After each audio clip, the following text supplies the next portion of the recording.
তারপরে বন্ধুরা আবার একটা ভিডিও দেখাচ্ছি তোমাদেরকে। আমার ছোট্ট একটা আগ গাছ বসিয়েছিলাম, একটা দুটো, সেটা এখন আগ গাছগুলো বড় হয়েছে দেখো। তোমরা যদি বাড়িতে বসাতে চাও সেই আগ গাছ তোমরা কেনো না, আগ গাছ কিনে সেই আগার দিকে যেটা থাকে সেইটা আগাগুলো কেটে নেবে, কেটে নিয়ে নরম মাটি দেখে ওখানে বসাবে। আর সার ফার কিছু দেওয়ার দরকার নেই, নরম মাটিতে বসিয়ে এবার প্রত্যেক দিন বিকেলে করে জল দেবে। দেখুন আমার ছোট্ট বাগানটায় ছোট কত সুন্দর আগ গাছ হয়েছে। তোমাদের যদি ভালো লাগে কমেন্ট করে অবশ্যই বলবে।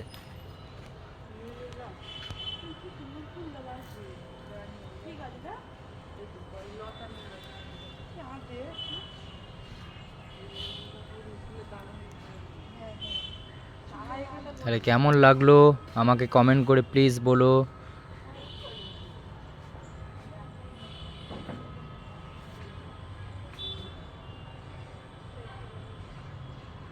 আগ গাছগুলো লম্বা হয়েছে ভালো, 7 ফুট 8 ফুট মতো হয়েছে।